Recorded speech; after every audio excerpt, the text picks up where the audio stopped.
शांती.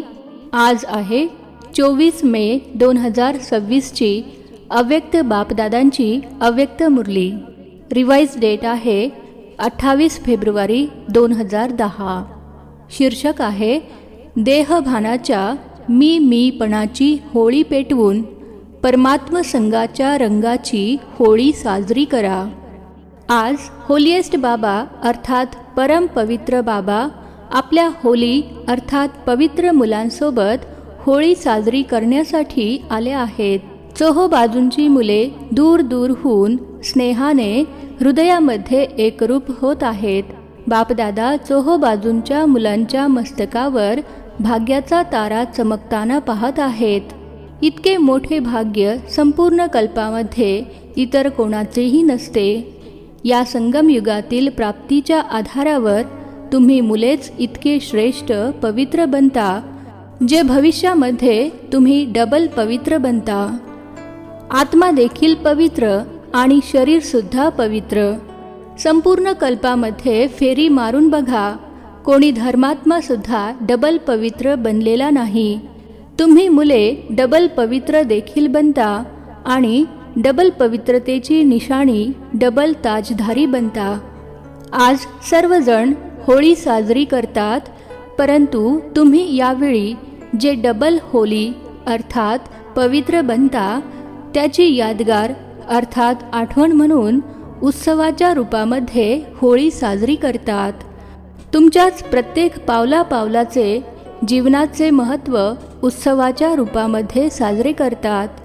तुम्ही या संगमावर प्रत्येक दिवस प्रत्येक पाऊल उमंग आणि उत्साहामध्ये राहता, म्हणून तुमच्या उमंग उत्साहाची आठवण या उत्सवाच्या रूपामध्ये साजरी करतात.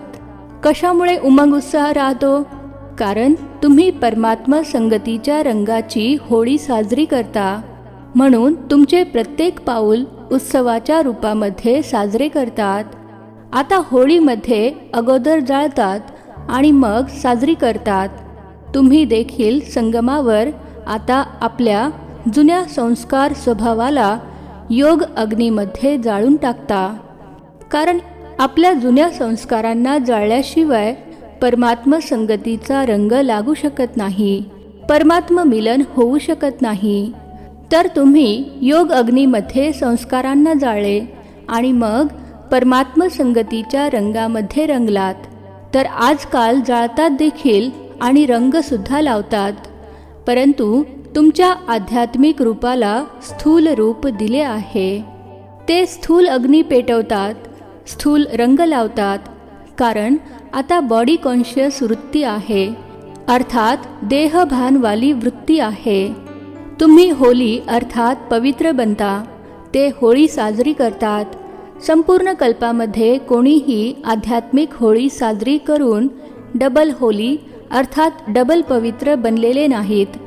तर तुम्ही सर्व जे पण जिथून कोठून आला आहात ते परमात्म संगतीच्या होळीमध्ये आला आहात. परमात्म संगतीची होळी साजरी करण्यासाठी आला आहात. तुम्ही होळीसाठी म्हणता की होली अर्थात जे झाले ते होऊन गेले. तर ड्रामानुसार जे घडून गेले त्याला म्हणतात होली. जे झाले ते झाले. कोणतीही व्यर्थ गोष्ट मनामध्ये आणत नाही, होऊन गेली. अशी होळी साजरी करत राहताना तुम्ही सर्वांनी होली अर्थात पवित्र बनण्याचा पूर्ण पुरुषार्थ करून पवित्रतेला धारण केले आहे. तेव्हाच भविष्यामध्ये तुम्हाला डबल पवित्रतेची निशाणी म्हणून डबल ताज दाखवतात. आजच्या दिवशी तुम्ही प्रत्येकजण काय जाळून जाणार?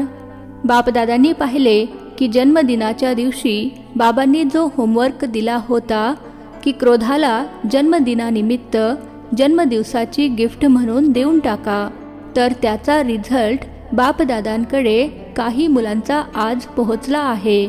बापदादांनी पाहिले की काही मुलांनी अटेन्शन दिले आहे. तुम्ही देखील सर्वांनी आपला रिझल्ट काढला असेल, तर जे पण आज इथे बसले आहेत त्यांनी आपला स्वतःचा रिझल्ट काढला. ज्यांनी आपल्या रिझल्टमध्ये क्रोधावर कंट्रोल केला आणि सफलतेचा अनुभव केला त्यांनी हात वर करा. सफलतेला प्राप्त केले, उंच हात वर करा. टीचर्स हात वर करा. फॉरेनर्स हात वर करा. सर्वांनी हात उंच केले. अच्छा, मुबारक असो. यावरून तुम्ही सर्वांनी स्वतःमध्ये हिम्मत ठेवली आणि हिम्मतीचे फळ प्राप्त होऊ शकते याचा अनुभव केला. तर मग या अनुभवाला यापुढे देखील लक्ष ठेवून वारंवार चेकिंग करत अजून पुढे वाढवू इच्छित असाल तर तुम्हाला असे वाटते का की हे संभव आहे? संभव आहे, पुढे होऊ शकते? त्यांनी हात वर करा. अच्छा, होऊ शकते. टीचर्स होऊ शकते. पांडव होऊ शकते. अच्छा, संभव होऊ शकते नाही, होणारच आहे. यासाठी टाळ्या वाजवा. अच्छा, आता तर जास्त दिवस झालेले नाहीत, परंतु आता प्रत्येक 3 महिन्यानंतर आजपासून 3 महिने अटेन्शन ठेवून क्रोधाचे टेन्शन संपू शकता का? करू शकता? त्यांनी हात वर करा. अच्छा, ही तर खुश खबर खूप चांगली आहे. का? क्रोधाचे कारण काय असते? क्रोधाचे बीज कोणते असते? तुम्ही सदैव आपले भविष्य स्वरूप समोर ठेवा. तुमचे भविष्य स्वरूप किती सजलेले हर्षित चेहऱ्याचे आहे. आणि बापदादांना पहा, त्यामध्येही ब्रह्माबाबांना समोर आणा. का? शिवबाबा तर आहेच निराकार, परंतु ब्रह्माबाबा तुमच्यासारखे साकार रूपधारी, तुमच्यासारखे जबाबदारीचे ताजधारी, तरीही त्यांचा कायम हसतमुख आनंदी चेहरा. कारण या विकारांवर विजय प्राप्त करून शरीर असताना, कार्य करत असताना तुमच्या समोर एक उदाहरण बनून राहिले. ब्रह्माबाबांपेक्षा तुमची जबाबदारी जास्त आहे काय? ब्रह्माबाबांच्या जबाबदारीपुढे तुमची जबाबदारी तर काहीच नाही. आणि शेवटपर्यंत पाहिले, कर्मातीत व्हायब्रेशनमध्ये अव्यक्त फरिश्ता बनले, तर आता बापदादांना दिलेली सौगात परत तर घेणार नाही ना? बापदादा समजतात की जेव्हा कार्यव्यवहारामध्ये येता तेव्हा कोठे कोठे अशा घटना घडतात. बऱ्याच जणांनी रिझल्टमध्ये देखील लिहिले आहे की आवाज मोठा होतो, मूडमध्ये थोडा आवेश येतो, परंतु जेव्हा अशा परिस्थिती समोर येतात तेव्हाच तर विजयी बनण्याचा चान्स असतो. परिस्थितीचे काम आहे येणे, परंतु तुमचे नॉलेज आहे परिस्थितीमधून पार जाऊन विजयी बनणे. तर पसंत आहे? क्रोधाला निरोप द्याल? कायमसाठी की 3 महिन्यांसाठी? किती काळासाठी हिम्मत ठेवली आहे? ज्यांना वाटते की कायमसाठी क्रोधजीत बनणे कठीण नाही, होणारच आहे, त्यांनी हात वर करा. होणारच आहे. अच्छा, बापदादा खुश आहेत. का? तुमच्या शेवटच्या जन्मातही तुमची महिमा काय गातात? तुमच्या देवता रूपासमोर तुमची महिमा सर्व गुणसंपन्न, संपूर्ण निर्विकारी अशी गातात. तर तुमचे असे बनण्याचा पाठ आताच्या संगमयुगाचेच गायन आहे. बापदादांच्या मनातील एक विशेष आशा आहे. सांगू? मान हलवा. सांगू का? बापदादा आत्तापासूनच, अगदी आत्तापासूनच प्रत्येक मुलाला सदैव उमललेल्या गुलाबाचे फूल पाहू इच्छितात. भाग्यशाली, मनोहारी. परिस्थितीचे काम आहे येणे, हे देखील समजून घ्या. परिस्थिती येतील, परंतु आपले लक्ष लक्षणामध्ये अर्थात कृतीमध्ये आणायचे आहे. घाबरायचे नाही. तर जसे आता म्हणतात की ब्रह्माकुमारी पवित्रतेचा धडा खूप शिकवतात, तर आता असे प्रसिद्ध व्हा की ब्रह्माकुमारी क्रोधमुक्त बनवतात. कारण सर्वांनाच क्रोधातून मुक्त होण्याची इच्छा आहे. तणाव असतो ना, तर तणाव उत्पन्न होतो, म्हणून सर्वांना हवे आहे, परंतु त्यांना ती विधी येत नाही. जसे पवित्र बनणे असंभव समजत होते, परंतु आता तुमच्या अनुभवाच्या आधारावर समजतात की हे होऊ शकते. तसे आता या वर्षी ही लाट पसरवा की क्रोधजीत बनणे हे होऊ शकते, काहीच कठीण नाहीये.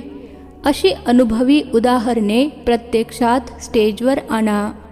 बापदादांनी पाहिले आहे की बरीच मुले कार्य करत असताना सुद्धा क्रोधजीत बनली आहेत. अशी उदाहरणे आपल्या परिवारामध्ये, ब्राह्मण परिवारामध्ये बनली आहेत. तर या वर्षी काय कराल? होळी साजरी करण्यासाठी आला आहात ना, तर होळीमध्ये काय करतात? काहीतरी जाळतात, बरोबर ना? तर आजच्या होळीमध्ये तुम्ही काय जाळणार आहात? क्रोधाचा तर तुम्ही त्याग केला आहे, तर त्याला अजून पक्के कराल. परंतु बापदादांनी पाहिले की तणावामध्ये येण्याचे कारण देह अभिमानाचा मी हा शब्द आहे. देहभानाचा मी. एक आहे मी आत्मा आहे, हा मी आहे. परंतु देहभानाचा मी शब्द अभिमानाचा देखील असतो, अपमानाचा देखील असतो आणि दिल शिकस्तचा अर्थात निराशेचा देखील मी खाली पाडणारा असतो. तर आज क्रोधजीत बनण्यामध्ये पुढे जाण्यासाठी बॉडी कॉन्शियसवाला मी याला योग अग्नीमध्ये जाळून टाका. अनेक प्रकारच्या मीपणाला जाळून टाका आणि फक्त एक मी आत्मा आहे या मी शब्दाला पक्के करा. आणि आज जाण्यापूर्वी बाकीचे सर्व मी या योग अग्नीमध्ये जाळून टाका. अनेक प्रकारचे मी आहेत ना, तर आज जाळण्याची होळी साजरी करूया. कारण क्रोधाचे कारण तणाव खूप असतो. तर या मीला समाप्त करण्यासाठी आज आपल्या मनात संकल्प करा. जाळायचे आहे, कारण हे देखील ओझेच आहे ना. तर ट्रेनने जा, प्लेनने जा, पण हे ओझे इथेच जाळून जा. जाळू शकता का? जे समजतात हिम्मत मुलांची, तर मदत करणारे बाबा सोबत आहेतच, तर विजयसुद्धा सोबत आहेच. जे असा विचार करतात की मला विजयी बनायचेच आहे, त्यांनी हात वर करा. बनायचेच आहे. छान. जे आज VIP आले आहेत ते हात वर करत आहेत. जे VIP आले आहेत त्यांनी उठा, उभे रहा. हात वर करत आहेत. टाळ्या तर वाजवा. विजयी बनणार? पहा, जे कोणी विजयी बनतील त्या प्रत्येकाला माळ घालत आहेत. मुबारक असो, मुबारक असो. अच्छा, आता जे पण VIP आले आहेत ते सर्व हिम्मतवान आहेत, म्हणून बापदादा वरदान देत आहेत. यावेळी तुम्ही जे पण एका जन्मासाठी कोणत्याही कार्यामध्ये VIP बनला आहात, परंतु बापदादा तुम्हा हिम्मतवान मुलांना आता VIP म्हणणार नाही, मुले म्हणणार. बापदादा हे वरदान देत आहेत, गॅरंटी देत आहेत की तुम्ही सर्वजण 21 जन्म VIP बनाल. हे इलेक्शन सिलेक्शन तिथे असणार नाही. तर सर्वांनी फक्त एक गोष्ट सोडू नका. जसे आता संबंध संपर्कात आला आहात, तसे या ब्राह्मण परिवाराच्या कनेक्शनला सोडू नका. जितके कनेक्शन ठेवाल तितके रिलेशन अर्थात नाते पक्के होईल आणि बाबांचे वरदान प्राप्त करालच कराल. तर मान्य आहे का? कनेक्शन ठेवणे मान्य आहे का? हात वर करा. अच्छा. बापदादांनी फुलांचा हार उचलून पुढे केला. तुम्ही सर्वांनी हा हार घाला. तुम्ही सर्व नवीन मुले अर्थात रियल गोल्ड मुले सदैव बाबांचे आज्ञाधारक आहात ना. तर आज या मीला जाळूनच जायचे. जे पहिल्यांदा आले आहेत ते उठा. अच्छा. बापदादा पहिल्यांदा येणाऱ्या मुलांना पहिल्यांदा आल्याबद्दल पदमपटीने मुबारक देत आहेत. परंतु जसे आता पहिल्यांदा आला आहात, तसेच पहिला नंबर फर्स्ट डिव्हिजनमध्ये या. पहिला नंबर तर फिक्स अर्थात निश्चित आहे, परंतु फर्स्ट डिव्हिजनमध्ये येणार अशी हिम्मत आहे. हात वर करा ज्यांच्यामध्ये हिम्मत आहे. पहा, विचार करून हात वर करा. अच्छा, तर लक्ष ठेवा की आम्ही लास्ट आलो आहोत, परंतु फास्ट जाणार, कारण वेळेचा काहीच भरवसा नाही. आता जे करायचे आहे ते तीव्र पुरुषार्थी बनून करा, कारण दीर्घकाळाचा पुरुषार्थ तुम्हा सर्वांना थोड्या वेळात पूर्ण करावा लागेल. तर हिम्मत आहे का? आहे हिम्मत? हात वर करा. पहा, तुमचा फोटो निघत आहे. बापदादा अशा हिम्मत असणाऱ्यांना मुबारक देत आहेत की हिम्मत तुमची आणि मदत बाबांची. परंतु हिम्मत हारू नका. आपल्या भाग्याचा तारा सदा चमकवत रहा, कारण या जन्माचा तीव्र पुरुषार्थ नाही, तीव्र पुरुषार्थ अनेक जन्मांचे भाग्य बनविणारा आहे. त्यामुळे कधीही हिम्मत हारू नका. गोष्टी येतील, अर्थात परिस्थिती येतील, परंतु त्या परिस्थिती महावीर नाहीत. तुम्ही सर्व शक्तिवानची मुले आहात. तुमच्या समोर परिस्थिती काय आहे? परिस्थिती येते आणि निघूनही जाते. जी निघून जाणारी आहे तिच्या मागे आपले भाग्य गमावू नका. अच्छा, बसा. तर सर्वांना बापदादा प्रेमाने मुबारक देत आहेत. कोणत्या गोष्टीची? हिम्मत ठेवली आहे आणि बापदादा प्रत्येक मुलाच्या हिमतीच्या संकल्पावर खुश आहेत. तर होळी साजरी केली, जाळण्याची होळी तर साजरी केली आणि परमात्मा संगतीच्या रंगाची होळीसुद्धा साजरी केली, जाळली देखील आणि साजरी देखील केली. आता बापदादा सर्व मुलांची एक ड्रिल करून घेऊ इच्छित आहेत, कारण चोहो बाजूला परिस्थिती आहेत. कुठे कोणती परिस्थिती आहे तर कुठे कोणती परिस्थिती आहे. अशा चोहो बाजूंच्या परिस्थितींमध्ये तुम्ही एका सेकंदामध्ये एकाग्र होऊ शकता का? अशी प्रॅक्टिस स्वतःमध्ये अनुभव करता का? किंवा समजा ज्यावेळी तुम्हाला कारणे अकारणे एखाद्या गोष्टीबद्दल व्यर्थ संकल्पांचे वादळ आले आहे, अशा वेळी तुम्ही तुमच्या मनबुद्धीला एकाग्र करू शकता का? ही एकाग्रतेच्या शक्तीची ड्रिल वेळेला अर्थात परिस्थितीच्या वेळी करून पाहिली आहे का? जर अशा वेळी एका सेकंदामध्ये एकाग्रतेची शक्ती वापरता आली नाही, तर पुढे जाऊन अशा परिस्थिती वारंवार येतील. तर आज बापदादा सेकंदामध्ये फुलस्टॉप अर्थात एकाग्र स्थितीच्या अभ्यासावर तुमचे लक्ष वेधून घेऊ इच्छित आहेत, कारण प्रकृतीने आपले विविध रंग दाखवण्यास सुरुवात केली आहे. चोहो बाजूला काय काय घडत आहे ते तुम्ही सर्वजण जास्त चांगले जाणता. तर अशा मनबुद्धीला विचलित करणाऱ्या गोष्टी येणारच आहेत. त्यामुळे आता अशी प्रॅक्टिस करा की तुम्ही आपल्या मनाला आणि बुद्धीला एका सेकंदामध्ये परमधाममध्ये स्थिर करू शकता. आता स्वतःला फरिश्ता रूपात स्थित करा. आता मी ब्राह्मण मास्टर सर्वशक्तिवान स्थितीमध्ये आहे. या मास्टर सर्वशक्तिवान स्थितीमध्ये स्थित व्हा. बापदादांनी ड्रिल करून घेतली. अशी प्रॅक्टिस दिवसभरामध्ये जेव्हा पण वेळ मिळेल वारंवार मनाला एकाग्र करून पहा. जसे पाहिजे, जिथे पाहिजे तिथे मन एकाग्र व्हावे. हा पुरुषार्थ करायला 1 मिनिट लागेल.